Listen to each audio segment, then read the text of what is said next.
हे विरागी प्रभु, हे महावीर जिन, आपके दर चरण मैं शतत नमन। आपके दर चरण मैं शतत नमन। एष सुरासुर मणु सिंधु धोदघाई कमलम, पड़मामि वर्धमानम तित्थम धम्मस्ककारम।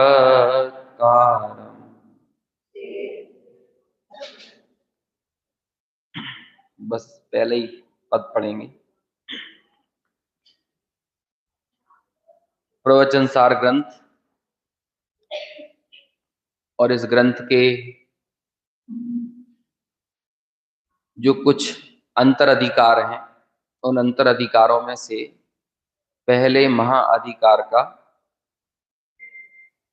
तीसरा अंतर अधिकार सुख अधिकार, उसके आधार से अपन अगले कुछ जो भी हमें 3-4 दिन मिल रहे हैं उसमें चर्चा करेंगे। चूंकि प्रवचन सार ग्रंथ का जो उद्देश्य है वो हम सबके, जब हम मंगलाचरण पढ़ते हैं उसमें ही अत्यंत स्पष्ट किया गया है। उव संपयामि सम्मम, साम्य की प्राप्ति होना, समता का उपार्जन, यही इस प्रवचन सार ग्रंथ का एकमात्र लक्ष्य है, उद्देश्य है। तो समता के उपार्जन करने के लिए ये जो मंत्रणा की गई है, और उसमें भी खास तौर पर जब ज्ञान की मंत्रणा की गई तो केवल ज्ञानी का केवल ज्ञान कैसा होता है, सुख की मंत्रणा की गई तो उन्हीं केवल ज्ञानियों के सुख को खंगाला गया, तलाशा गया कि आखिर उनका सुख कैसा होता है। ये सारी चर्चाएं करने की जरूरत पड़ी क्यों? सीधे साम्य भाव जैसे प्राप्त होता है वही काम करना चाहिए ना, लेकिन इतने दिमाग की रस्साकस्सी क्यों करवाई जा रही है? ज्ञान क्या होता है उसे भी इतने तर्क और युक्तियों से जानो, सुख क्या होता है इसके बारे में तर्क और युक्ति से निर्णय करो। सीधे श्रद्धा से एक ज्ञायक भाव का अवलंबन लिया जाए, उसके प्रति ही हमारा सारा समर्पण हो, और फिर यही चीज हमारे चारित्र में हमारी मग्नता का विषय बने तो कल्याण हो जाएगा। लेकिन फिर ये सब क्यों करवाया जा रहा है? श्रद्धा का पुरुषार्थ सिर्फ श्रद्धा में ही होना चाहिए ना, श्रद्धा का पुरुषार्थ ज्ञान में क्यों करना पड़ रहा है? विचार करने में आना चाहिए कि नहीं? या फिर यहाँ पे स्टेज तो वही का वही है, परफॉर्मेंस करने वाले वक्ता बदलते जा रहे हैं और हम एक ही भांति और एक ही रीति से जो कुछ भी घट रहा है उसे बड़े वीतराग भाव से सुनते चले जा रहे हैं। बाकी हमें मेहनत करना तो कुछ है नहीं कहीं ऐसा भाव तो नहीं है देखो, एक बात बड़ी स्पष्ट है, जान लेना चाहिए कि श्रद्धा का सारा पुरुषार्थ जो है ना वो ज्ञान में ही होता है, और ये इसके अनेक प्रमाण मिलते हैं। चाहे हम तत्वार्थ सूत्र ग्रंथ को पढ़ें, चाहे समय सार को पढ़ें, परिवर्तन तो श्रद्धा में करना है, लेकिन बात कहते हैं जानने की तरफ से। जैसे जीवराज को जानिए, जीवराज का अनुचरण कीजिए, तो वहां भी जानिए, है ना, और जान के फिर उसका श्रद्धा करिए और फिर उसी का अनुचरण करिए। तो ये जानने पर इतना जोर दिया जाता है। तो ऐसे ही साम्य की प्राप्ति करने के लिए यहाँ प्रवचन सार में भी सुख को जानिए, क्योंकि जानोगे नहीं तो गलत जगह पर मग्नता बनी रहेगी। गलत ज्ञान को ही हम अपना ध्येय, अपना उद्देश्य मानकर उसका उपार्जन करते हुए उसमें ही मग्न बने रहेंगे। ऐसा ही सुख के साथ भी होता है कि जब हम सुख के संबंध में सही निर्धारण नहीं होगा तो जो गलत जगह है ना, गलत सुख है, उस गलत सुख को ही परमार्थ सुख मानकर उसकी उपलब्धि का सारा प्रयत्न करते रहेंगे। और चूंकि ये सारा प्रवचन सार ग्रंथ जानने की मुख्यता पर ही लिखा गया है, ज्ञान प्रधान ग्रंथ इसको कहते हैं, इसके 3 अधिकारों का जो विवरण है वो भी अत्यंत फिलोसॉफिकल है। सोफी शब्द है ना, सोफी, इस सोफी का मतलब क्या होता है? उर्दू में एक नाम होता है सूफिया, है ना। ये सूफिया क्या होता है? थियोसॉफिकल सोसाइटी थी एक पहले, तो ये क्या था? सोफी शब्द क्या है? सोफी, सोफी यानी ही होता है ज्ञान, है ना। गले से ज्यादा जोर नहीं लगा पा रहा हूं मैं तो आपको मैनेज रखना पड़ेगा। सोफी का मतलब ही ज्ञान है। और जो फिलोसॉफी शब्द है ना, इसका मतलब क्या होता है? ज्ञान का के प्रति प्रेम, फिलोसॉफी का हिंदी मतलब होता है। और ये एकदम जैन दर्शन का नितांत फिलोसॉफिकल ग्रंथ है, एकेडमिक लेवल का ग्रंथ, प्रवचन सार। फिलोसॉफी की 3 ब्रांच होती हैं। थोड़ा सा मैं मेहनत करवाऊंगा, आपको दिमाग पर जोर लगाना पड़ेगा, है ना। सीधे जीवराज को जानने की बात करेंगे तो हाँ, वो हम बड़े सोते हुए ही गुनते रहते हैं। कौन कौन सी 3 ब्रांच हैं? एक ब्रांच तो होती है जिसे, ये सब जगह है, मात्र मैं जैन दर्शन की बात नहीं कर रहा हूं, जितने भी दुनिया भर में दर्शन हैं वो सारे दर्शनों में फिलॉसफी की यही 3 ब्रांच होती है मेन।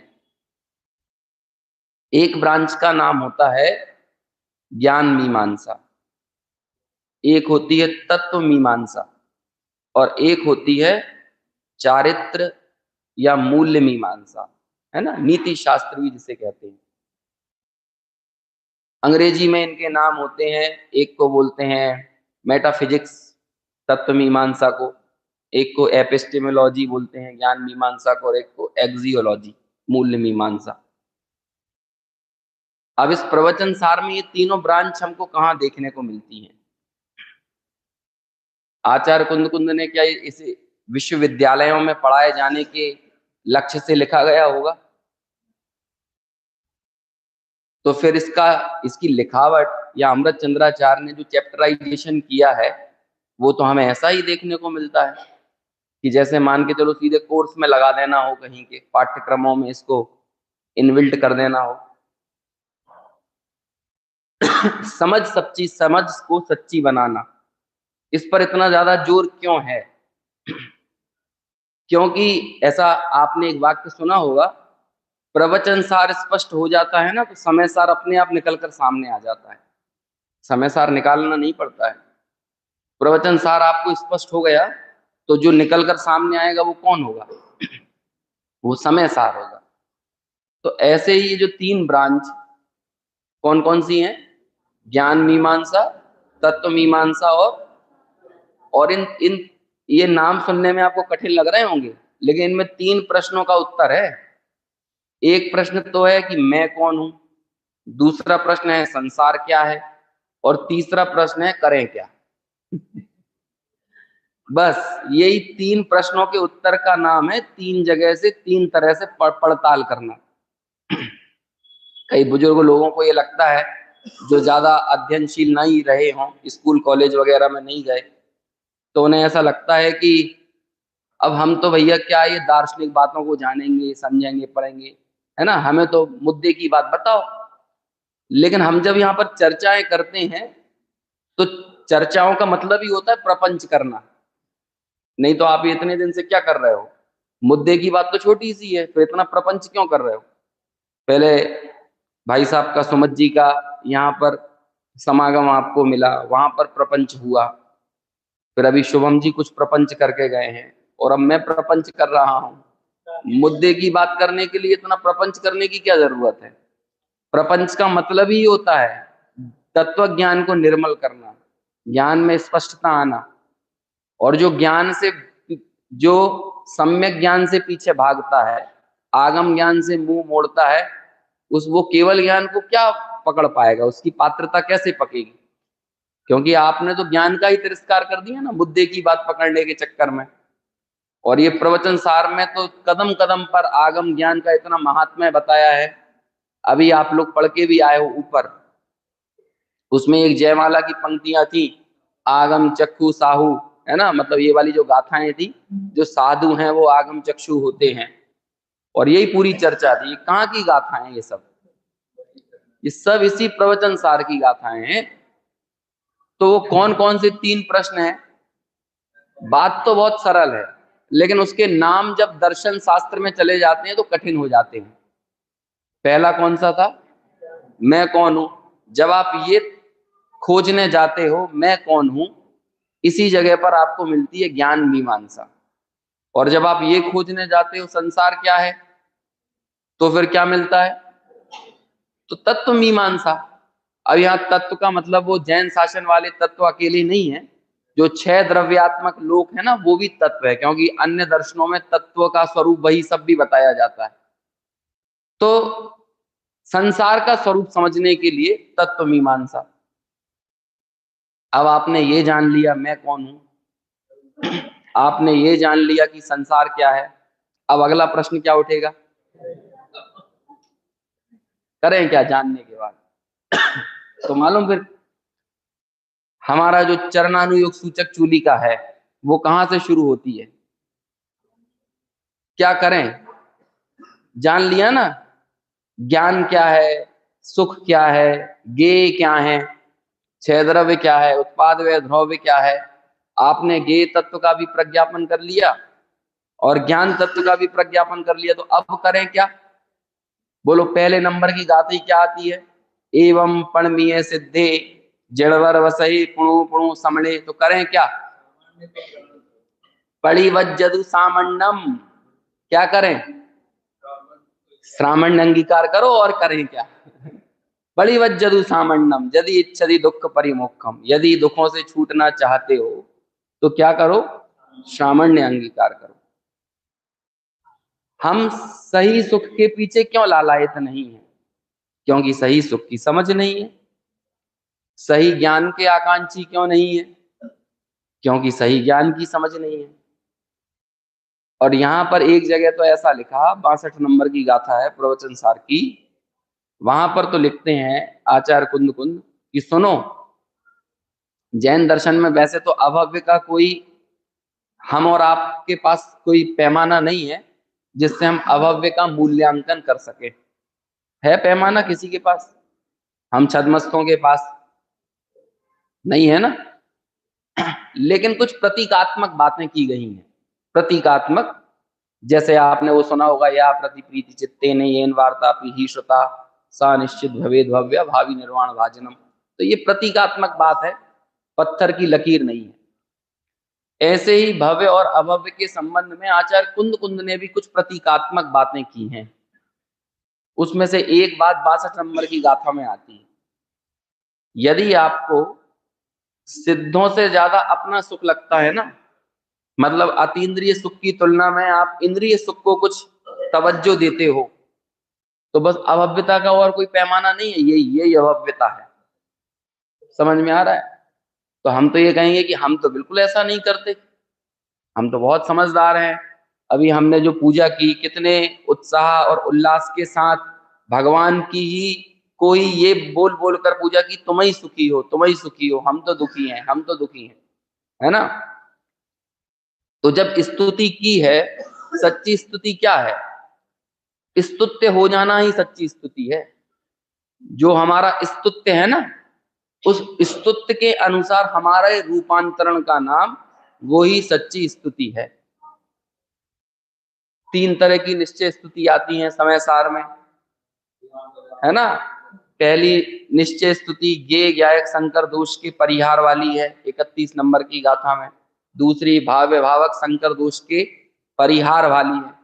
और तीसरी है भाव्य भावक के अभाव वाली, है ना। जैसे एक को कहते हैं जितेंद्रिय, एक को जित मोह और एक को क्षीण मोह। जब आपने ये 3 काम कर लिए तो आपने स्तुति की। क्यों? क्योंकि अब हम स्तुत्य होने की राह पर आगे बढ़ गए हैं।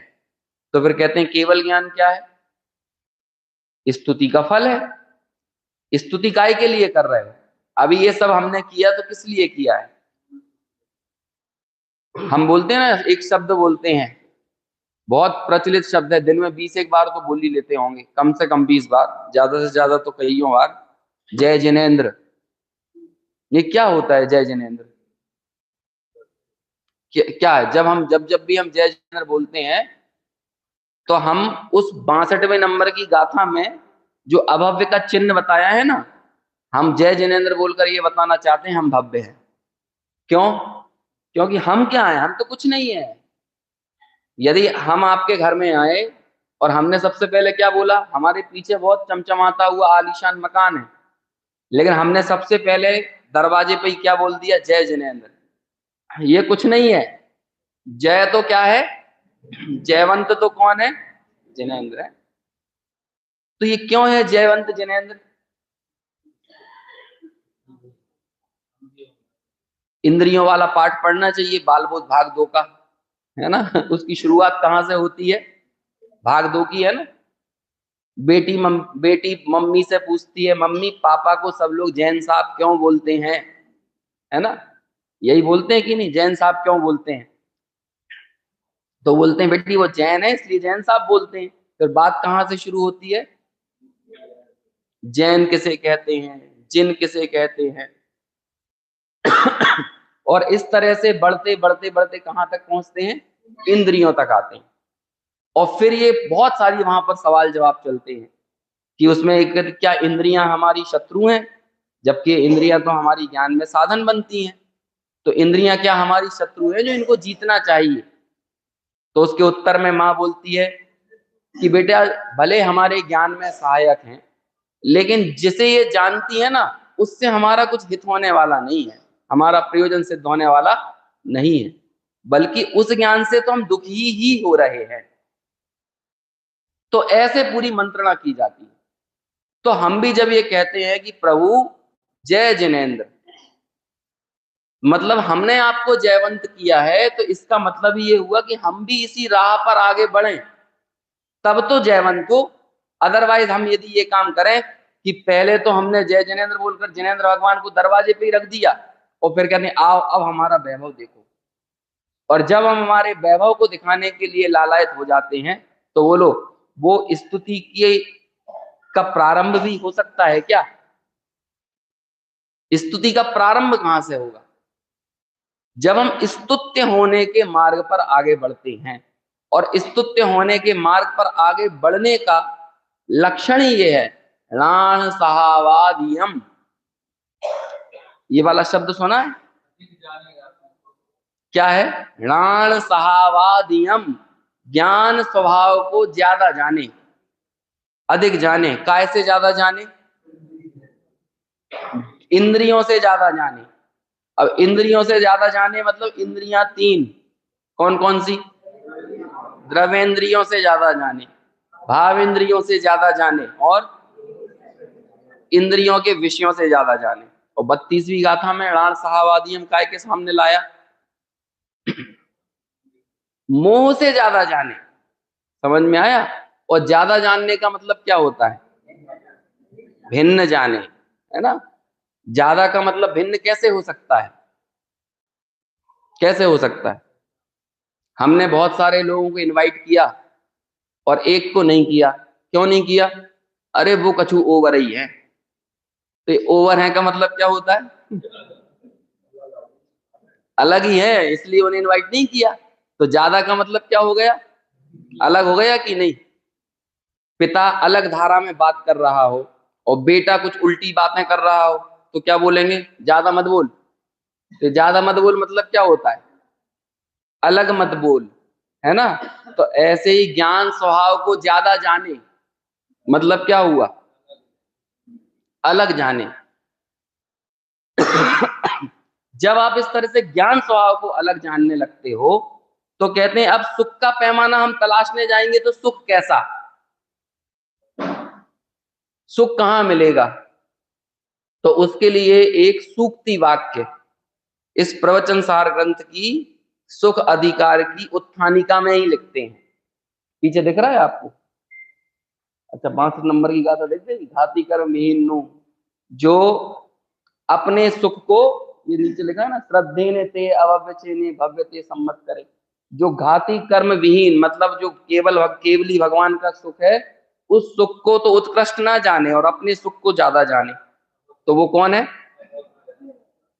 जो व्यक्ति अपने सुख को ज्यादा जाने, वो व्यक्ति इनडायरेक्टली अपने ज्ञान को भी ज्यादा जानता है। अपने ज्ञान को भी क्योंकि सुख और ज्ञान में भिन्नता नहीं है। अब निकालिए वापस से 52 नंबर की गाथा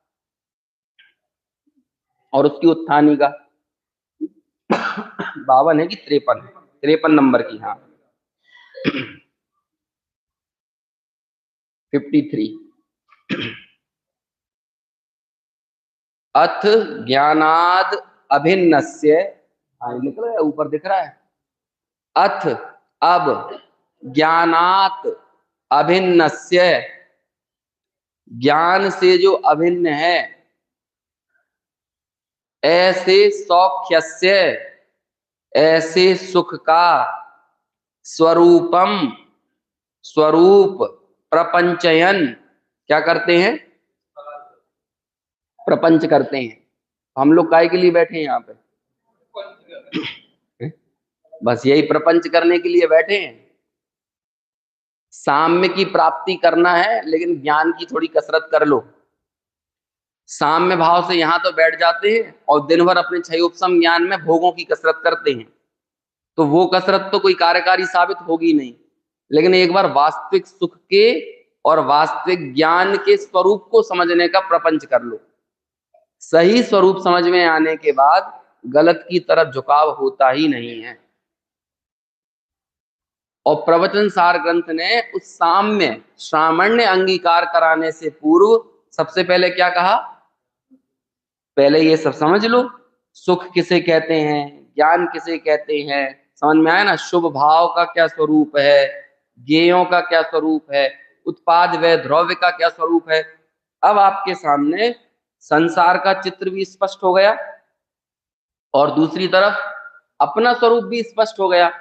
अब बोलो, सब स्वरूप स्पष्ट होने के बाद गलत तरफ झुकेगा कौन? इसलिए कहते हैं प्रवचन सार स्पष्ट होने के बाद समय सार स्वयं उद्घाटित हो जाता है।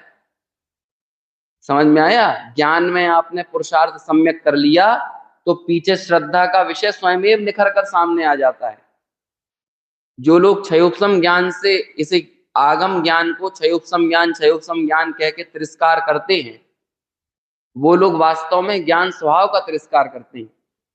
क्योंकि तिरस्कार करने योग्य तो वो मोह भाव है, ज्ञान की मौजूदगी में बना हुआ मोह। तो ज्ञान के कारण संसार है कि मोह के कारण संसार है? तो मोह के अभाव का उपाय करो, ज्ञान का तिरस्कार क्यों कर रहे हो? ज्यादा जानने से क्या होगा? ज्यादा जानने से क्या होगा? अरे ज्यादा जानने से, आज तुम्हें इतना सा जानना ज्यादा जानना लग रहा है, तो केवल ज्ञान को लेने के बाद क्या करोगे? समझ में आया? तो क्या कहा? ज्ञान से अभिन्न काय की बात करेंगे। सुख का क्या स्वरूप हो गया? अब सुख किसे कहते हैं? जहां पर ज्ञान की विद्यमानता हो वही सुख है। ज्ञान से अभिन्न हो वो सुख नहीं है। एक विभुत्व नाम की शक्ति होती है। कौन सी? क्या है उसका नाम? उसकी परिभाषा बताइए थोड़ी, कोई पता है? अपन तो नियमित के स्वाध्यायी लोग हैं, सब पता ही होगा। सर्वभाव व्यापकेक भाव रूपः इति विभुत्व शक्ति। सब भावों में व्यापक जो एक भाव रूप हो वो क्या कहलाती है? सब भावों में व्यापक हो और स्वयं कैसी है? एक भाव रूप है। अब कोई सा एक भाव पकड़ लो आप। कौन सा भाव पकड़ोगे? मान के चलो ज्ञानी पकड़ो, क्योंकि सब जगह ज्ञानी को तो पकड़वाया है। अब ये ज्ञान भाव स्वयं एक भाव रूप है, लेकिन है कैसा? है कैसा? सर्वभाव व्यापक। मतलब आत्मा के जितने गुण है ना, जितने भाव हैं, उन सब में कौन व्यापक है? अब एक आत्मा में आनंद नाम का, सुख नाम का भाव भी है, तो उस सुख में कौन व्यापक है?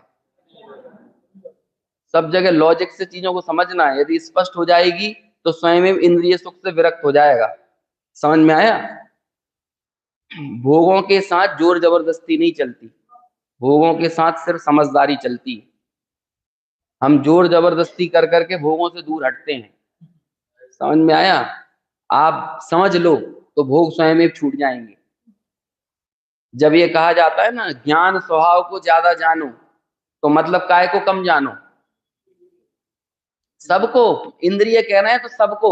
इंद्रिय, इंद्रिय के विषय, मोह को कम जानो। कम जानो मतलब इतना इस स्तर पर गौण कर दो कि वो है ही नहीं।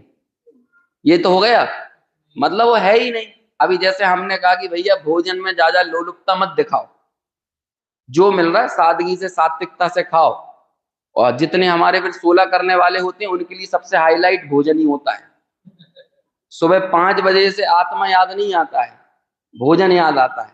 अभी क्या बनना चाहिए, कैसे बनना चाहिए। धैर्य पूर्वक खाओ, शांति पूर्वक खाओ, है ना। और शुद्धा शुद्ध का विचार करने का तो सवाल ही क्या पैदा होता है। ये तो स्वयमेव इनबिल्ट प्रकृति होना चाहिए जैनियों की, है ना, कि इतना तो होगा ही, ये तो इनबिल्ट है। अभी कोई उसमें ही इतना फोकस्ड हो जाए तो बोलो आप क्या कर रहे हो? ज्ञान स्वभाव को अधिक जान रहे हो कि भोजन को अधिक जान रहे हो? तो आत्मार्थी का लक्षण क्या है? कौन ज्यादा जानने में आ गया है? ये और ये ज्ञान स्वभाव को ज्यादा जानना कैसे संभव हो सकेगा?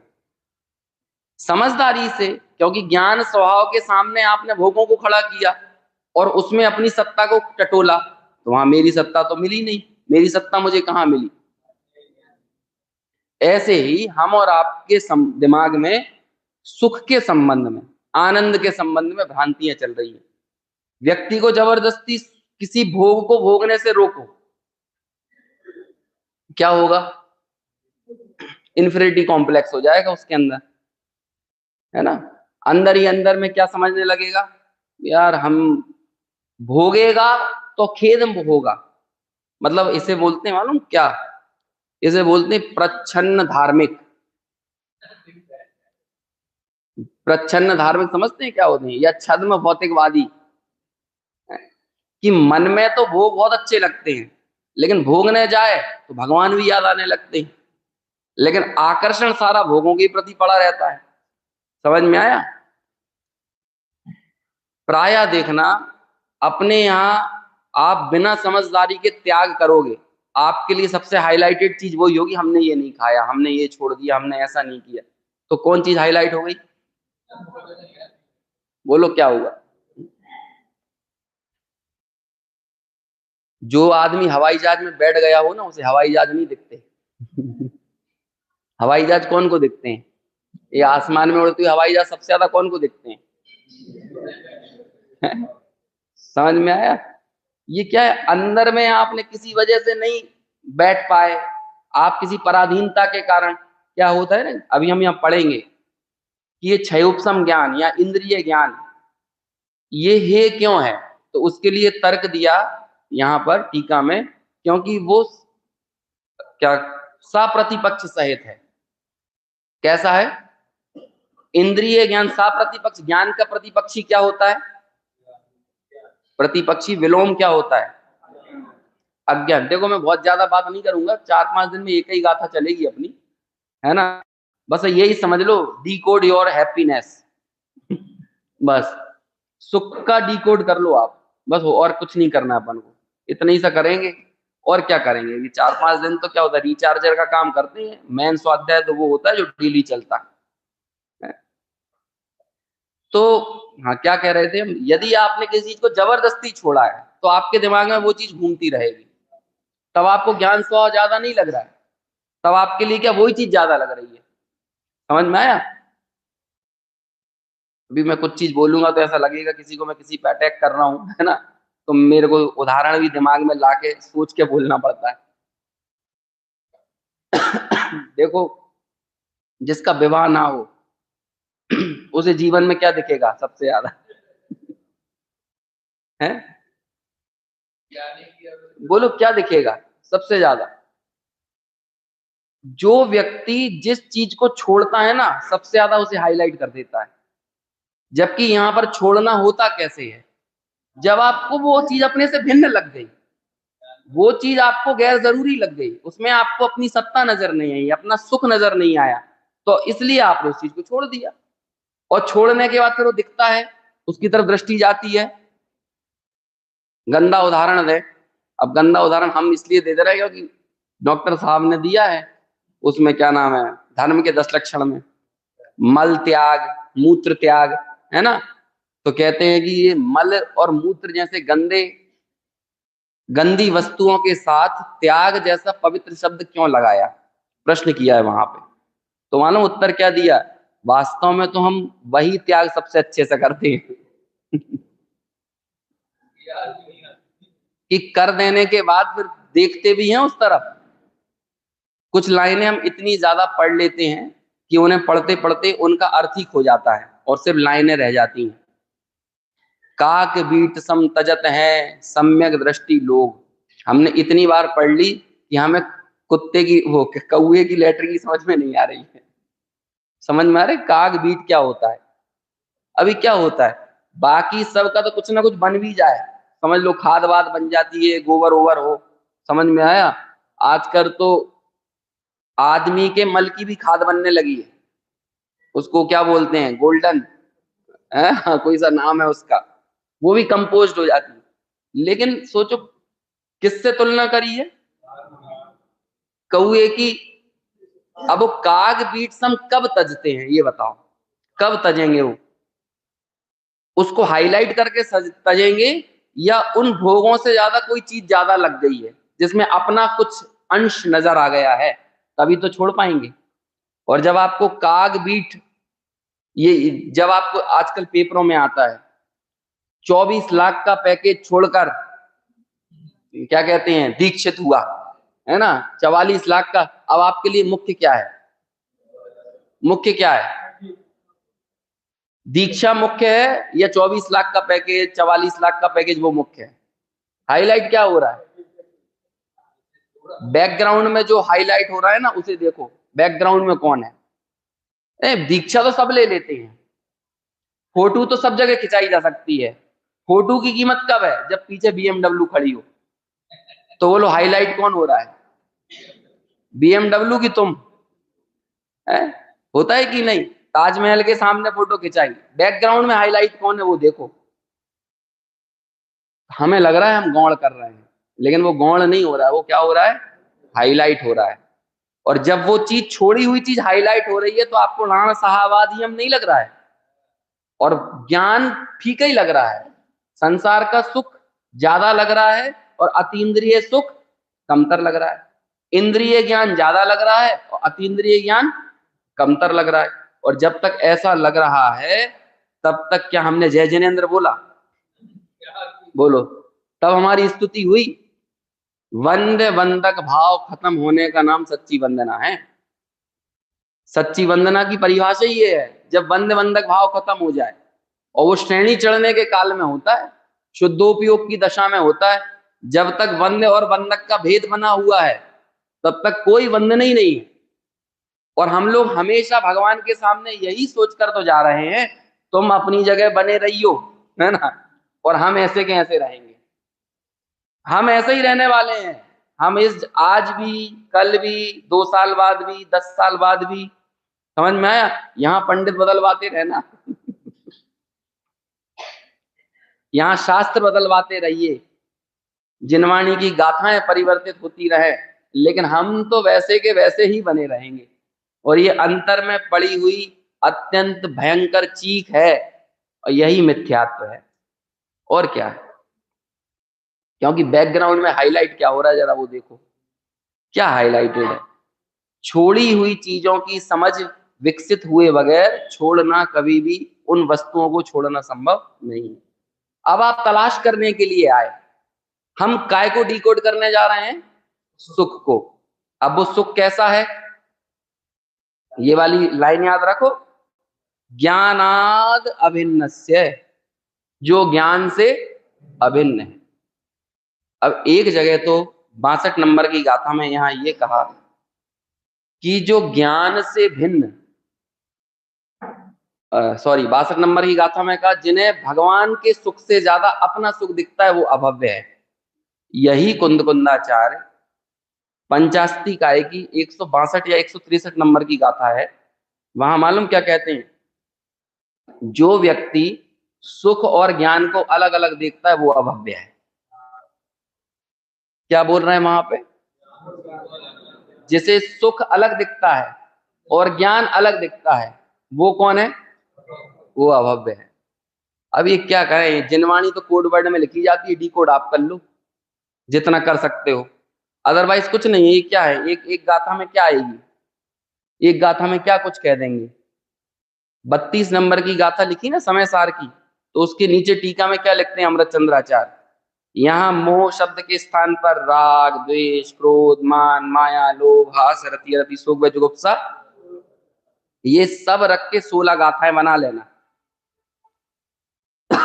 तो वो एक गाथा नहीं है, कितनी गाथा हो गई, और इतने में उनका मन नहीं मानता।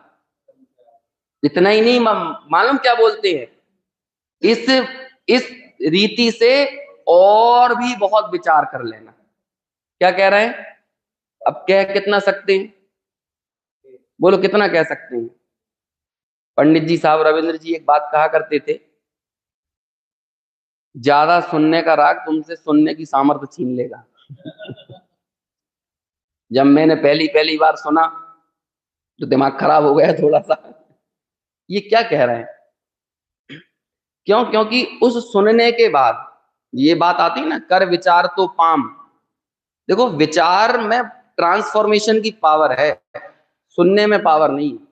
काय में ये बड़े बड़े आतंकवादी हथियार डाल देते हैं, नक्सली आदमी हथियार छोड़ देते हैं, आत्मसमर्पण कर देते हैं, किसके बल पर करते हैं, सुनते तो कई लोग हैं। ट्रांसफॉर्मेशन कैसे होता है, जो समग्र रूपांतरण जिसको कहेंगे वो कैसे होगा, विचार से होगा ना। और हमें भी क्या करना है, हम कितना ग्रहण कर रहे हैं, इससे ज्यादा कितना रूपांतरण हो रहा है ये ज्यादा महत्वपूर्ण है। अब वो रूपांतरण किससे होगा, ज्यादा सुनने से, कलेक्शन से, या कनेक्शन से, बोलो कैसे होगा। अभी हो क्या रहा है, कलेक्शन तो भरपूर हो रहा है, लेकिन कनेक्शन हो रहा है कि नहीं। आपको पता है ये 16 महीने का जो बच्चा होता है ना, उसका माइंड, उसके न्यूरॉन्स बिल्कुल वैसे के वैसे रहते हैं जैसे कोई 35 साल का हो कि 45 का हो 55 साल का हो। उसके पूरे न्यूरॉन्स डेवलप हो जाते हैं, ये न्यूरोलॉजी कहलाती है ना, ये न्यूरॉन्स का अध्ययन जो होता है 16 महीने 18 महीने जो भी है, पूरे न्यूरॉन्स। फिर अच्छा ये बताओ, 16 महीने का बच्चा जब सारा माइंड फुल डेवलप्ड हो गया है और 35 साल का भी वैसा ही है, तो फिर अंतर काहे का है, अंतर काहे का है। जब पूरा दिमाग का हुलिया वैसा का वैसा है 16 साल और 35 साल वाले का या 45 साल वाले का, तो फिर हो क्या रहा है, न्यूरॉन्स तो पूरे डेवलप हो गए, जिंदगी भर अब क्या काम चलेगा। ये जो न्यूरॉन्स है ना, इन न्यूरॉन्स में कनेक्शन बनता है, बस यही होता है। पहले बन तो गया न्यूरॉन पूरा, लेकिन अभी न्यूरॉन में कनेक्शन नहीं है। और आगे जाकर क्या होता है, क्या बनता जाता है, कनेक्शन। द्रव्यानुयोग और चरणानुयोग कितने अलग अलग हैं, कनेक्शन समझ में नहीं आएगा तो अलग अलग है, कनेक्शन समझ में आ जाएगा तो एक ही है। प्रथमानुयोग और करणानुयोग में कितना अंतर है। और कनेक्शन के लिए चाहिए पड़ता है एक फेविकॉल, है ना, कोई ना कोई अटैच करने को चीज चाहिए ना। उन चारों अनुयोगों के फेविकॉल का नाम है वीतरागता। समझ में आया। अब उस वीतरागता उपसंपयामी सम्मम, साम्य की प्राप्ति करना, ये वीतरागता के ही तो पर्याय है, साम्य भाव, वीतरागता। और एक और इतना सुंदर शब्द है, इतना सुंदर, जबरदस्त, दुनिया में गलत माना जाता है उसे, उपेक्षा। क्या है, इतना बढ़िया शब्द है ये उपेक्षा। सम्यक ज्ञान के 3 रिजल्ट हैं, सम्यक ज्ञान के 3 काम है, मालूम है कौन कौन से। हान उपादान उपेक्षा। हान, आपको सम्यक ज्ञान हुआ ना, क्या काम होगा इससे, हान हे चीज हे दिख जाए, और उपादान चीज उपादान दिख जाए। अब कहते हैं केवल ज्ञानी के लिए तो हे और उपादेय कुछ रहा नहीं, तो उनके जीवन में क्या हो रहा है? सम्यक ज्ञान तो है केवल ज्ञानी के, केवल ज्ञान खुद सम्यक ज्ञान है। अब हान उपादान तो है नहीं। समंत भद्राचार्य से पूछा उनके क्या है, सम्यक ज्ञान का क्या काम होता है? कहते हैं कुछ नहीं, उपेक्षा उपेक्षा उपेक्षा उपेक्षा।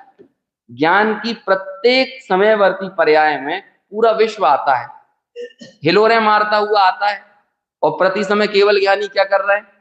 सम्यक ज्ञान का फल। पूरा विश्व उमड़ घुमड़ कर आ गया, लेकिन हर क्षण हो क्या रहा है? उपेक्षा। इस उपेक्षा का ही नाम वीतरागता है। क्या नाम? इग्नोर, है ना, आर्ट ऑफ इग्नोरेंस। ये तो आजकल के मोटिवेशनल स्पीकर बोलने लगे हैं, इग्नोर करना सीख लो, चिपको मत चीजों से, इग्नोर करो। जितना ज्यादा आप इग्नोर करने वाले हो जाओगे, उतना ज्यादा आपका पॉजिटिव माइंडसेट होता चला जाएगा। हम लोग करते क्या है, सासू जी ने कुछ बोल दिया, दिमाग से चिपका लिया। समझ में आया? भाई ने कुछ बोल दिया, दोस्त ने बोल दिया, दुकान पे बॉस ने बोल दिया, किसी ने भी बोल दिया, हम क्या कर लेते हैं? उन्हें यहाँ चिपका लेते हैं। अभी क्या करोगे आप? इग्नोर। इस यही तो है, इग्नोर के नाम तो उपेक्षा है ना। केवल यानी सुखी कैसे? और आप इग्नोर कब करते हो? स्व को स्व जानकर ग्रहण कर लिया, बाकी सब आपके लिए क्या हो गया? पर। और पर का क्या किया जाता है? इग्नोर, उपेक्षा। चलो और अंदर जाओ, उपेक्षा के और अंदर जाओ। उप यानी होता है नजदीक, और ईक्ष यानी होता है देखना। समझ में आया? इसे बोलते हैं क्या? उपेक्षा। ईक्ष यानी देख लेना, और उप यानी पास से देख लेना। अरे नया एप्पल 17 प्रो आया है, एवल आया ना 17 प्रो, अभी क्या हुआ? अरे देखे तो सही, देखे कैसा है। और जैसे ही हाथ में आया, देख लिया ना आपने, समझ लिया, तुरंत क्या होता है अपने साथ? क्या होता है? जब आप में से कोई लोग पहली बार हवाई जहाज में बैठे होंगे और कैमरा युग में बैठे होंगे, है ना, क्योंकि कलयुग तो निकल गया है, अब कैमरा युग चल रहा है। तो सब लोगों ने क्या किया होगा? खिड़की से बाहर निकाल के पूरा वीडियो बनाया था कि नहीं? और जब एक दो बार और बैठ गए, फिर क्या किया? उपेक्षा। उपेक्षा, नजदीक से देख लिया ना हर चीज को। यही होता है, ये ज्ञान खुद सूचना दे रहा है इस बात की। जो जहां तुम्हारा अंश नहीं है, उसे तुम स्वयं क्या करोगे? उपेक्षा करोगे। ये होता ही है। हम नए नए विषयों के प्रति क्यों आकर्षित हैं? क्यों आकर्षित हैं? आपने पीछे क्या निकाल लिया? अच्छा, गाते ही आप 163 नंबर की निकाल सकते हो तो निकाल देना जरा, पंचास्तिकाय में। इतनी देर में पंचास्तिकाय 163। अभी बीच बीच में थोड़ा सा 10-15 ग्रंथ अगल बगल में रखा करे, जो मैं बोलूं तब तक निकाल के रख लिएगा। है ना? तो हाँ, क्या जैसे ही आप उस चीज को समझ लेते हो, तुरंत क्या होता है? उसका आकर्षण चला जाता है। मोक्ष मार्ग प्रकाशक में एक लाइन आई, मेरे हिसाब से तीसरे अध्याय का सबसे जो आखिरी हिस्सा है ना, मोक्ष सुख और इसकी प्राप्ति का उपाय, वहां पर ऐसा कहा, इच्छा का कारण क्या है? क्या है इच्छा का कारण? क्या है इच्छा का कारण? कुछ लोग कह रहे हैं मोह है, और कुछ लोग कह रहे हैं ज्ञान है। हाँ, अपूर्णता है ना। हाँ, देखो, मोह इच्छा का कारण नहीं है। मोह तो खुद एक इच्छा है। मोह तो कार्य है, ये समझ लो। कारण क्या है? तो उसमें अंतरंग कारण की बात कही, तो मालूम क्या आया है? ज्ञानावरण, दर्शनावरण और अंतराय का क्षयोपशम। ये क्या है? इच्छा का कारण है। टोडरमल जी जैसा, क्या कहें, टोडरमल जी जैसी आगम ज्ञान की स्पष्टता के कारण अध्यात्म को प्रकट कर देना, ऐसी दृष्टि किसी के पास नहीं। और फिर उन्होंने ये, उनके आगम इतना स्पष्ट है ना, उन्होंने प्रूव करना है मोक्ष में ही सुख है। आपको क्या लगता है, जब आप मोक्ष की मंत्रणा करते हो ना, तब आपका 7 तत्व संबंधी श्रद्धांत सम्यक होता है, क्योंकि एक तत्व की भूल में 7 तत्वों की भूल गर्भित है। और जब आप एक एक तत्व का पोस्टमार्टम करते हो ना, आपका 7 तत्व की भूल निकलती है। 7 तत्व की। आप मोक्ष के संबंध में स्पष्ट हो जाओ, मोक्ष के कारण संवर निर्जरा के संबंध में स्पष्ट हो जाओगे। संवर निर्जरा की स्पष्टता आ गई तो संवर निर्जरा के प्रतिपक्षी आश्रव बंध के संबंध में स्पष्ट हो जाओगे। और आश्रव बंध का कारण जीव अजीव का अज्ञान है, भेद विज्ञान का नहीं होना है, तो जीव अजीव के संबंध में स्पष्ट हो गए। तो वहां पर उन्होंने क्या कहा, ज्ञानावरण, दर्शनावरण और अंतराय का क्षयोपशम ये काय का कारण है, ये अंतरंग कारण है। और बहिरंग कारण है वेदनीय संयोग, अनुकूल प्रतिकूल संयोग ये है। तो ये क्यों कहा, ज्ञानावरण के क्षयोपशम को क्यों कारण कहा है, क्यों कारण कहा है? अरे यहाँ इस गाथा की टीका से बोलो, क्षयोपशम ज्ञान, इंद्रिय ज्ञान, ये प्रतिपक्ष सहित है। क्षयोपशम कहते किसे हैं, किसे कहते हैं? क्षयोपशम में तीन चीजें साइमल्टेनियसली गर्भित हैं कि नहीं?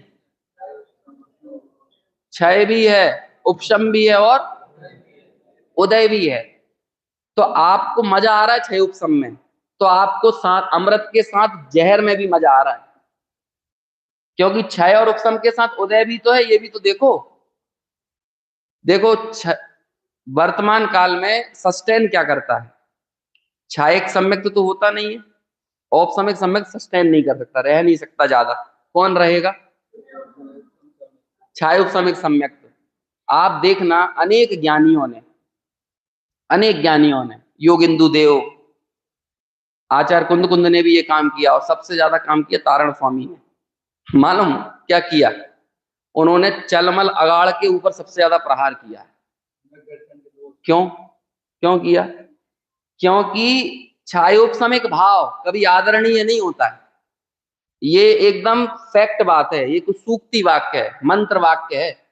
छायोपसमिक भाव कभी आदरणीय नहीं होता। आदरणीय तो वैसे औदयिक भी नहीं होता है, छायक भी नहीं होता, औपशमिक भी नहीं होता।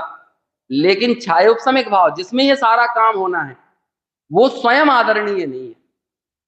अब आप विचार करो, और जब हमें इंद्रिय ज्ञान अच्छा लगा, इंद्रिय सुख अच्छा लगा, तो हम काय में डोल रहे हैं, काय में मजा ले रहे हैं। खरेखर छायोपसमिक भाव में ही तो मजा ले रहे हैं ना। क्या कहते हैं, हाथ में दिया लेके सब दर्शनों का अध्ययन कर लेना। द्रव्य इंद्रियों से द्रव्य इंद्रियों की भर्त्सना कर देंगे, इंद्रियों के विषयों की भर्त्सना कर देंगे, लेकिन भाव इंद्रिय की कोई भर्त्सना नहीं करेगा। बल्कि भाव इंद्रिय को तो लोग आत्मा सिद्ध करेंगे। समझ में आया ना, भाव इंद्रिय। लेकिन भाव इंद्रिय भी इंद्रिय है, और जिसे भाव इंद्रिय ज्यादा लग रही है उसे ज्ञान स्वभाव कम लग रहा है। ज्ञान स्वभाव ज्यादा नहीं लग रहा उसे, भाव इंद्रिय ज्यादा लगने का मतलब क्या हुआ? किसे कहते हैं भाव इंद्रिय? क्षय उपसमिक भाव ही तो है। और आचार्य अमृत चंद्र ने भी टीका में भावेंद्रिय का निराकरण कैसे किया, ये खंड खंड जानती है। तुम्हारा स्वभाव तो अखंड है, और तुम खंड खंड के प्रति आकर्षित हो, तो तुम अखंड के प्रति कैसे आकर्षित हो सकते हो? ऐसे ही निराकरण किया ना। खंड खंड में श्रद्धा पड़ गई तो अखंड की श्रद्धा चली गई। अभी चलो वापस विषय पे आते हैं। देखो निकली।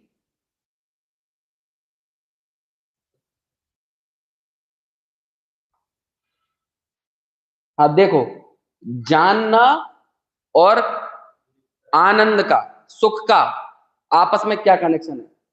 जिससे सर्व को जानता है और देखता है, बोलो काय से जानता और देखता है जीव? और देखता काय से है? दर्शन से। वह सौख्य का अनुभव करता है, ऐसा भव्य जानते हैं। मतलब सुख जो है वो ज्ञान दर्शन से भिन्न नहीं है, ज्ञान दर्शन का अभिन्न हिस्सा है। और जो अभव्य जीव है वो ऐसी श्रद्धा नहीं करते। ज्ञान दर्शन से अलग यदि आपने सुख को देखा तो ये काय का चिन्ह है? अभव्यता का चिन्ह है। अभी हम यहाँ पर जिसका प्रपंच करेंगे वो कौन सा ज्ञान सुख है? ज्ञानाद अभिन्नस्य सौख्य स्वरूपम प्रपंचयति। ज्ञान से अभिन्न जो है उस सुख की यहाँ पर प्रपंच करेंगे। अभी अपना समय हो गया है, और विशेष चर्चा आगे इसकी कल करते हैं।